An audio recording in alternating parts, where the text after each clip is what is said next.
When I met John Shackleton in April, he was in desperate need of a driver. The charity worker regularly visits some of the poorest parts of Eastern Europe in an ambulance delivering aid and much-needed necessities.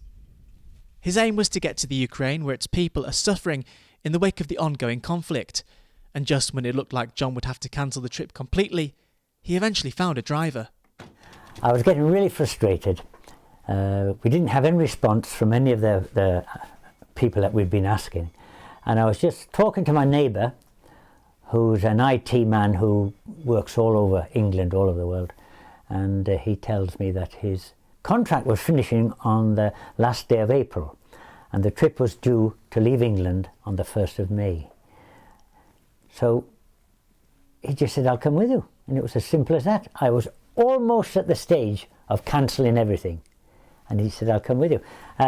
Absolute godsend, and he's turned out to be an absolute fantastic driver, and willing and able and will come with me again when we return.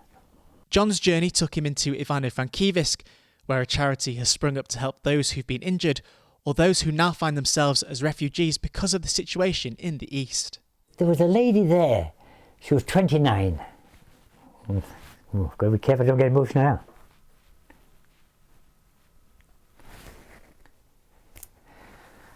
And she'd just lost her husband, and she had 3 daughters, and I lost my wife at 29, and I had 3 daughters. And the only difference was that in England we're looked after, and out there there's no national health. And she was crying, and I was crying.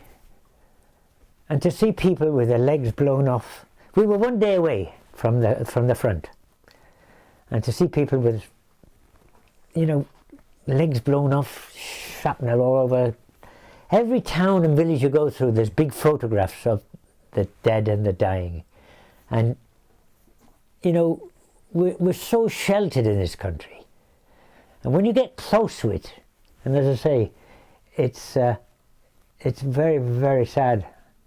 And I find it very hard to cope with the suffering in this world.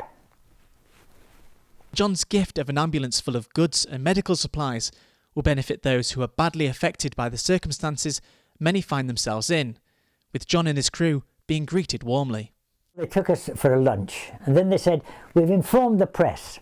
Now, we were under the impression that they would just bring the local man in from wherever.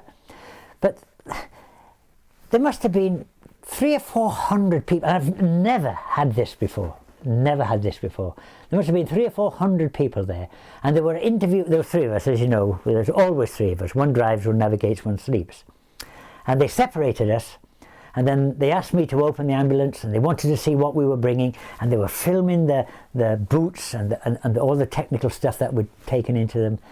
But John isn't stopping there. He's already planning his next trip. God willing, we'll go again in September.